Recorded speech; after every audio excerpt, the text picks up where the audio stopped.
이산화탄소 문제 때문에 탄소 중립, 넷제로 네. 이런 게 이슈가 되면서 10수년부터 그 대체할 수 있는 기존의 화석 연료를 대체할 수 있는 여러 가지 옵션 가운데 하나로 이제 수소를 이제 생각하게 된 건데 알다시피 이제 이 수소라는 거는 무탄소 청정 에너지라는 거고요. 네. 특히 유럽에서 이제 이 수소에 집중했던 이유는 유럽에는 이미 오래전부터 이 재생에너지, 태양광이라든지 풍력 발전 비중이 엄청나게 늘어났지 않습니까? 네. 근데 이 재생에너지의 큰 문제 중에 하나는 간헐성 혹은 변동성이라 그래서 바람이 많이 불 때 발전 충분히 할 수 있는데 바람이 멈추거나 아니면 이제 낮에 태양광 했다가 밤에 태양이 지고 나면은 발전할 수 없는 이런 문제가 컸던 건데 그래서 항상 재생에너지는 함께 이 궁합이 맞을 수밖에 없는 게 이제 에너지 저장 장치라는 ESS라는 개념이고 네네. 그 ESS 중에 하나로서 이 수소를 이제 EU가 택한 거고요.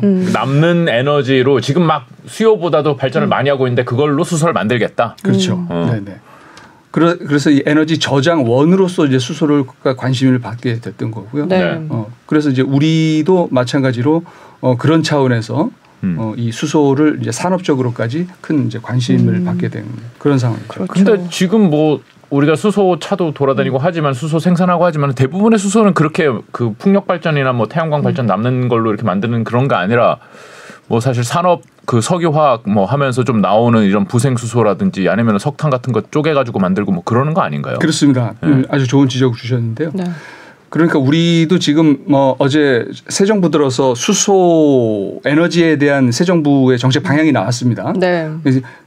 아시다시피 이제 지난 문재인 정부 때 우리가 현대차라든지 우리 산업계하고 해서 수소 경제를 이끌겠다고 하면서 수소 드라이브를 이제 강하게 걸었었고 수소 위원회 뭐 이런 것도 있었어요. 예. 네. 근데 새 정부는 수소 에너지에 대해서 어떤 입장이었는지 그동안 좀 불분명했는데 어제 이제 그 계획을 발표하면서 드러난 거는 전임 정부와 마찬가지로 수소에 대해서 대단히 강한 드라이브를 걸겠다라고 하는 입장이 이제 드러났고요. 네. 네. 그런데 말씀하신 대로 우리가 가진 것 중에 하나는 이제 수소차, 현대차의 수소 기술, 수소차 네. 기술 이게 이제 세계 1위를 차지하고 있는 거니까 이게 아주 강점이 있고요. 네.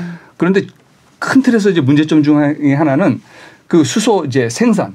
수소는 우리가 이제 수소 이 밸류체인을 보자면은 생산이 있을 수 있고요. 그 다음에 이제 그걸 압축한다든지 뭐 이런 유통하고 그다음에 이제 선박에 실어갖고 해외로 실어나르는 그런 과정이 있고 그 다음에 이제 후단에서 수소차에서 이용한다든가 에너지원으로서 난방이라든지 사용처에서 쓰는 뭐 이런 흐름이 있는데 네.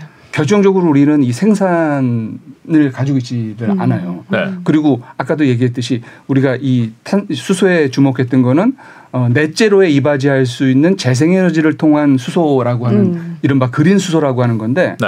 우리는 지금 재생에너지 발전량이 너무나 적기 때문에 남지도 않죠.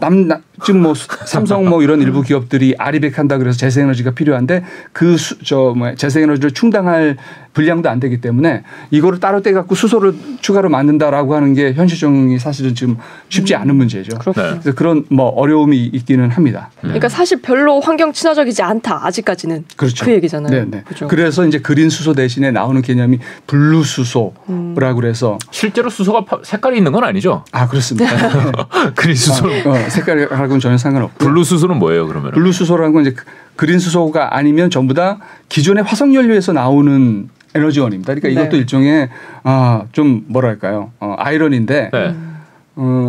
재생에너지를 통한 그린 수소가 아니면 다 천연가스를 개질해 가지고 만드는 수소거나 네. 아니면 석유화학 공정에서 일부 나오는 부생수소라고 하는 그것도 마찬가지 이제 석유나 화석연료에서 나오는 거거든요. 그건 어차피 나와야 되는 거. 그렇죠. 예. 그러니까 이제 거기서 나오는 이산화탄소를 따로 포집을 해가지고 CCUS라 그래서 지금 논의하고 있는 주된 방안 중에는 그 해저에 있는 우리 가스전 혹은 유전의 빈 공간 있지 않습니까? 네. 이런 데다 이산화탄소를 액화시켜갖고 거기다가 묻어놓겠다라고 하는 개념이죠. 탄소 포집 장치. 그렇죠. 탄소 포집이라고 하는 개념인데 그 들어만 보셔도 아시겠지만 어마어마한 비용이 발생할 거 아닙니까? 탄소 잡는데. 네. 그렇게 해서 만들어진 블루 수소라고 하는 게 과연 경제성이 어느 정도 있을 것이냐라고 하는 거에 대해서 뭐 그러니까 지금 논란이 있는 상황입니다. 한쪽에서는 그래도 그것이 불가피하고 또 빠르게 투자가 이루어지면은 경제성이 있을 수 있다라고 하는 주장도 있고요.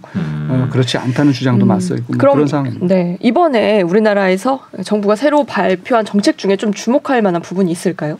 그래서 아까 말했듯이 이제 우리가 직접 생산할 수가 없으니까 해외에서 중동 같은데 이제 그 혹은 호주 같은데 보면은 태양광 이런 환경이 아주 좋지 않습니까? 거기서 만들어진 그린 수소를 수송해서 오겠다. 아, 수소 시대가 도래해도 우리는 수입하는 거는 똑같군요. 그러니까 이제 그게 참 취약점 중에 하나입니다. 지금 우크라이나 전쟁 때문에 에너지 자립 문제가 엄청난 이슈가 됐는데 수소 경제로 넘어가도 여전히 우리가 에너지 해외 의존도를 근본적으로 좀 해소하기 어렵다는 측면이죠. 그렇군요. 네. 그 이번에 그 대책을 좀 자세히 보면 승용차 분야는 계획에서 빠졌다라는 얘기가 있어요. 이거는 어떻게 해석해야 될까요? 우리가 사실 결국은 이게 뭐 강점인데. 계획이라는 게 정부가 어떤 지원금을 준다든지 뭐 이렇게 정책적으로 인센티브를 준다든지 뭐 이런 거죠. 그렇죠. 그러니까 지난 정부 때부터 우리가 현대차의 수소차, 뭐 승용차, 상용차를 포함해서 엄청나게 우리가 드라이브를 걸었지 않습니까? 그리고 세계 1위에 우리가 점유율을 갖고 있고 가장 앞선 수소 연료전지 기술을 가지고 있다. 이렇게 해서 많이 홍보를 했었죠. 그런데 수소 승용차가 정부 예상처럼 보급이 크게 늘어나지 못했고요. 가장 큰 원인이라면 이제 뭐 수소 충전소가 도심에 세워지기 어렵다 보니까 이제 그게 가장 큰 문제였을 거고요. 그다음에 이제 우리 소비자들이 볼 때는 다양한 모델이 없었습니다. 넥소 하나밖에 지금 없는 상황이고요. 이런 이유가 있는데 그다음에 이제 또 근본적으로는 수소차라고 하는 게 결국은 이 동력 장치를 돌리는 방식은 전기차하고 똑같은 방식이거든요. 모터가 들어가는 거죠. 모터가 돌아가는 거고요. 그런데 이거는 그러면 전기차가 하면 할 수 있는 일을 굳이 에너지원을 수소로 한번 바꿨다가 변환했다가 다시 연료전지에서 전기로 바꿔서 차량을 돌리는 구조란 말이에요. 그럼 그 과정에서 에너지를 변환하는 과정에서 수소라고 하는 게 저장하고 있으면 하루에 1%씩 손실이 온답니다. 아, 밀폐가 어렵군요. 아, 그렇죠. 그 자연적으로 이제 그 소실되는 부분이 생긴다는 거예요.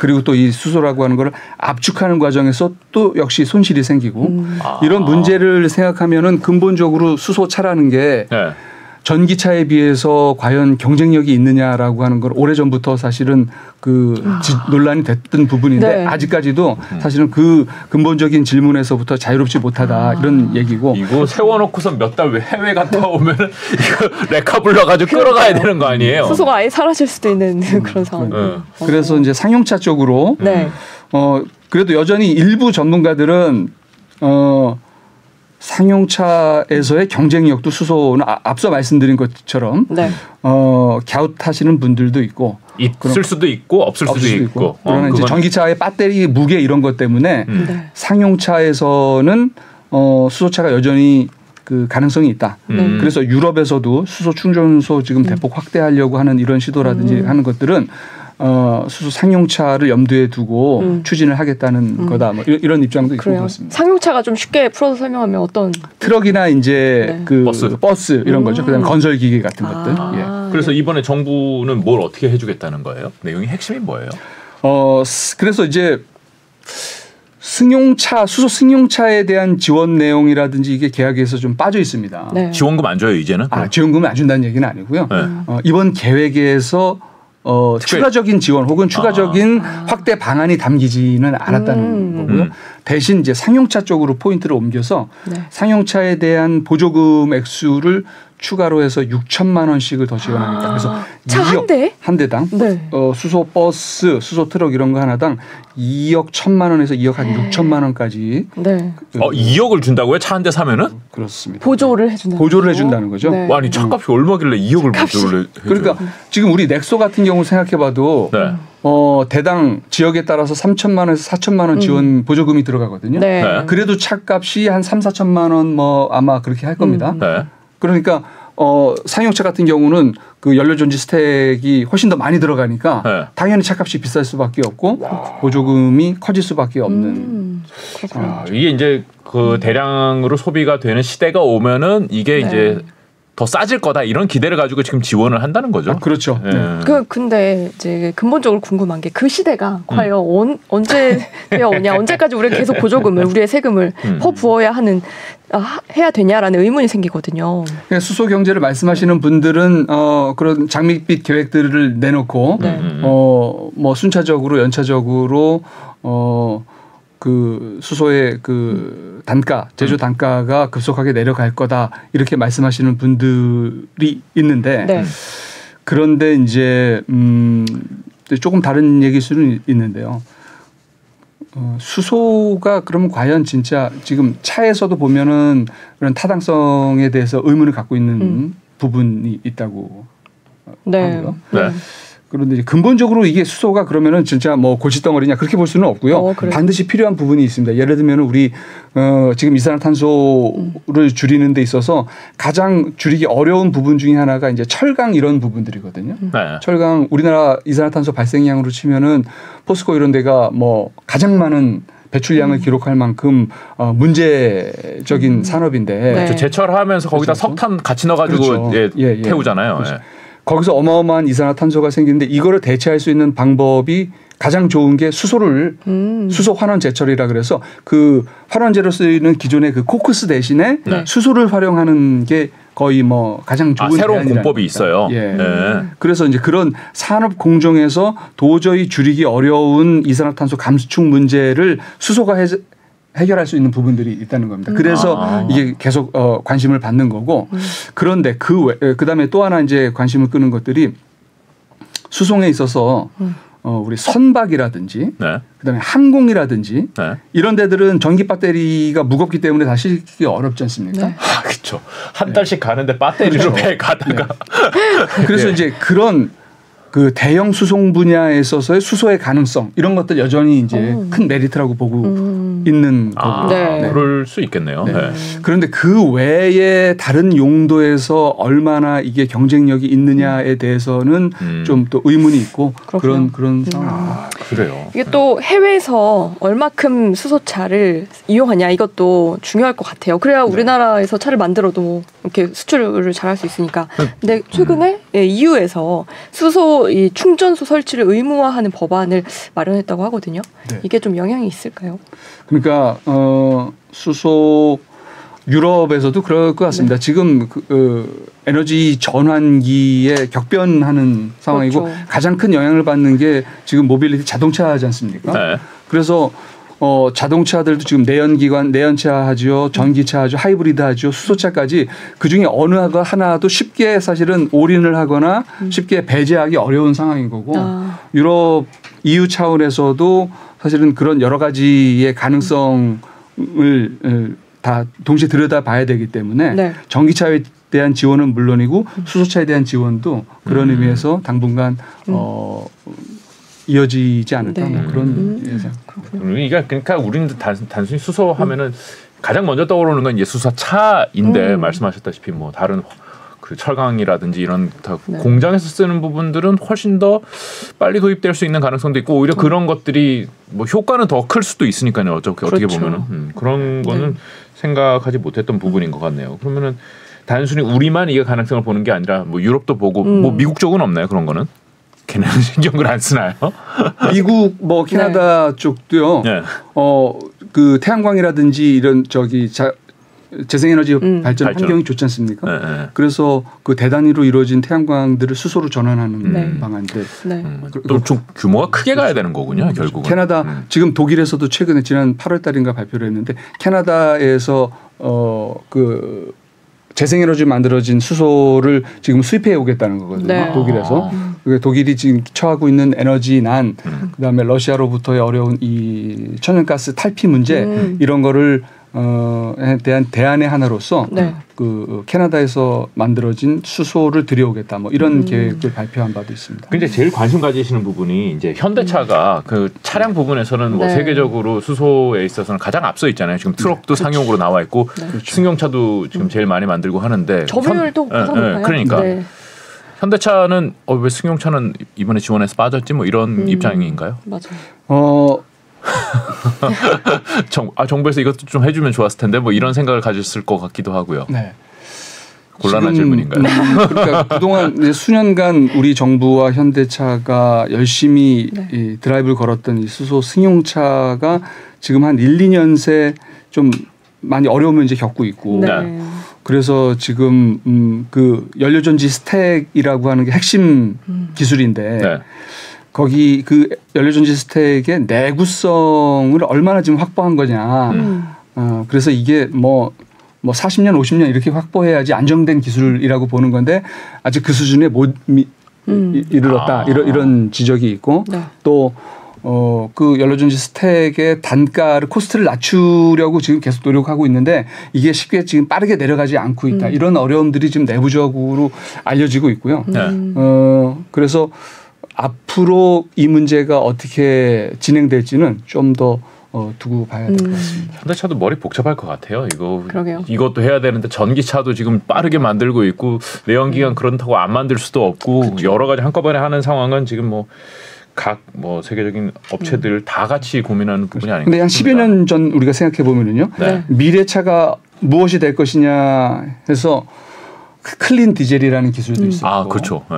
하이브리드, 전기차, 그쵸. 수소차 뭐 이런 여러 가지 옵션들이 있었고 그 중에서 뭐가 될지 그때만 해도 그쵸. 참 그 앞날을 예측하기가 어려웠지 않습니까?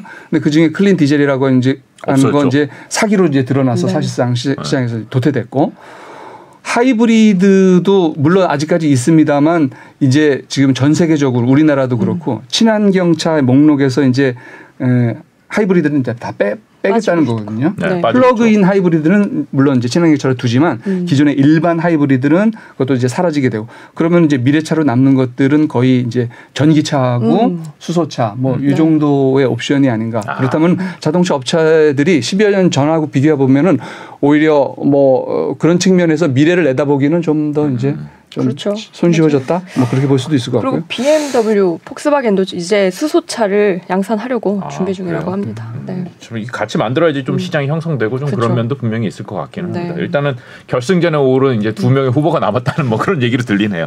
네. 수소 얘기는 앞으로도 저희가 할 기회가 또 있을 것 같긴 네. 한데 오늘 일단 말씀 여기까지 듣겠습니다. 장세명 기자 고맙습니다. 잘 들었습니다. 고맙습니다.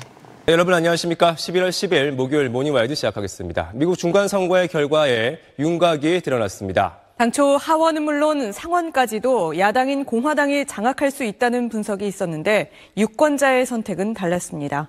먼저 워싱턴에서 남승무 특파원이 보도합니다.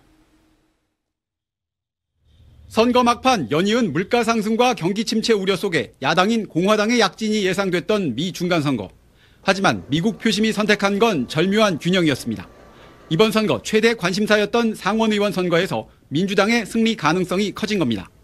최대 격전지 펜실베이니아에서 공화당 의석이었던 상원의원 자리를 민주당이 탈환한 게 큰 영향을 미쳤습니다.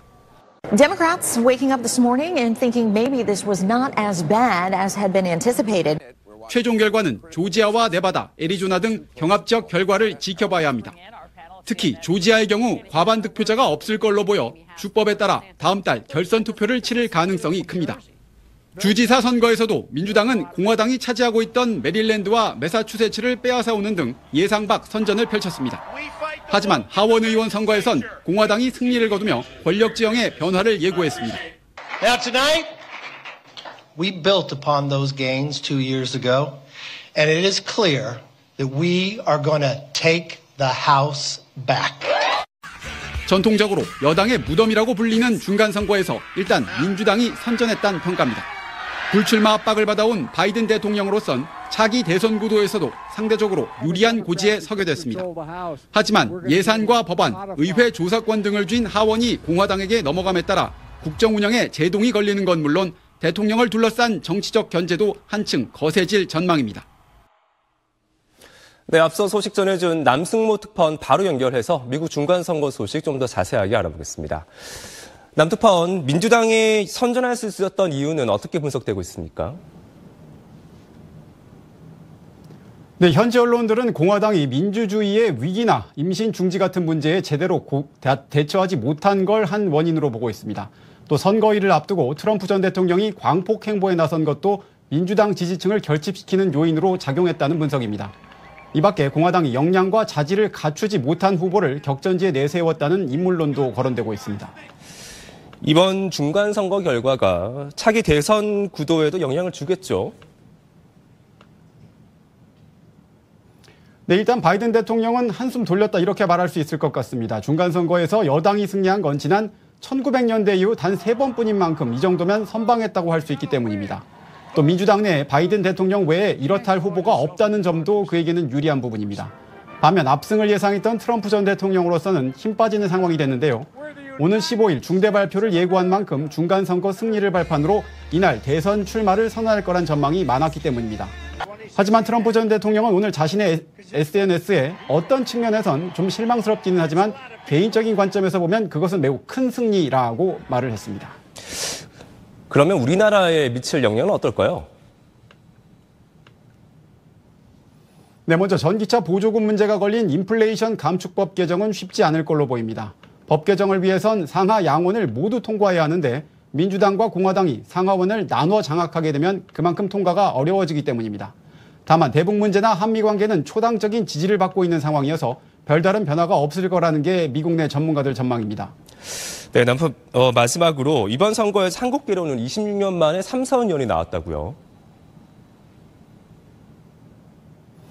네, 미국에서 한국계 3선 의원이 나온 건 26년 만인데요. 바로 앤디 김 하원 의원입니다. 또 한국 이름 순자로 알려진 메릴린 스트리클런트 하원 의원이 승리를 선언했고 영김, 미셸 박스틸 하원 의원도 선두를 달리고 있습니다. 한 가지만 덧붙여 말씀드리면요. 방금 전 조지아에서 결선 투표로 가는 쪽으로 다음 달 6일에 결선 투표가 열리는 걸로 결정했다는 소식 추가로 알려드립니다. 지금까지 워싱턴이었습니다.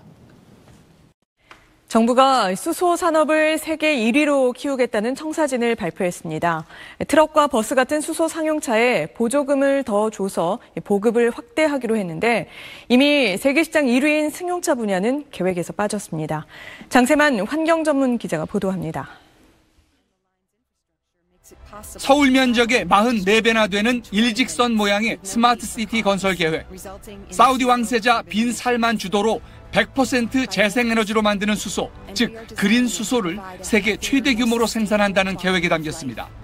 산유국도 수소 생산에 나설 만큼 수소 에너지에 대한 관심이 높아지자 우리 정부도 새 정책 방향을 내놨습니다. 세계 1위 수소 산업 육성이라는 목표를 정하고 수소 경제 발전 정책을 본격적으로 추진할 계획입니다. 대량 저장이 가능하게 유통 방식을 기체에서 액화 충전으로 바꾸고 물 분해 기술과 수소 운송 선박을 지원해 수소 산업을 육성하겠다는 겁니다. 눈에 띄는 건 수소 버스와 트럭 같은 상용차를 2030년까지 3만 대 보급한다는 목표입니다. 이에 따라 수소 시내버스와 광역버스 정부 보조금은 내년부터 6천만 원씩 더 늘어납니다. 반면 이미 세계 1위인 수소 승용차 분야는 이번 계획에서 제외됐습니다. 정부는 탄소 감축 효과를 따져 정책을 수립하고 있는데 수소 승용차가 상용차보다 효율이 떨어져 보급 목표를 재조정할 거라고 설명했습니다. 수소 승용차 같은 경우는 연료 스택의 내구성이 다소 문제가 됩니다. 각종 안전 규정 때문에 충전소 보급이 원활하지 못하는 것도 큰 걸림돌로 지적되고 있습니다. 수소 승용차 모델은 제한적인 데다 충전소도 빠르게 늘지 않고 있는 상황에서 정책 목표마저 달라진다면 수소 승용차 보급도 느려질 걸로 보입니다. SBS 장세만입니다.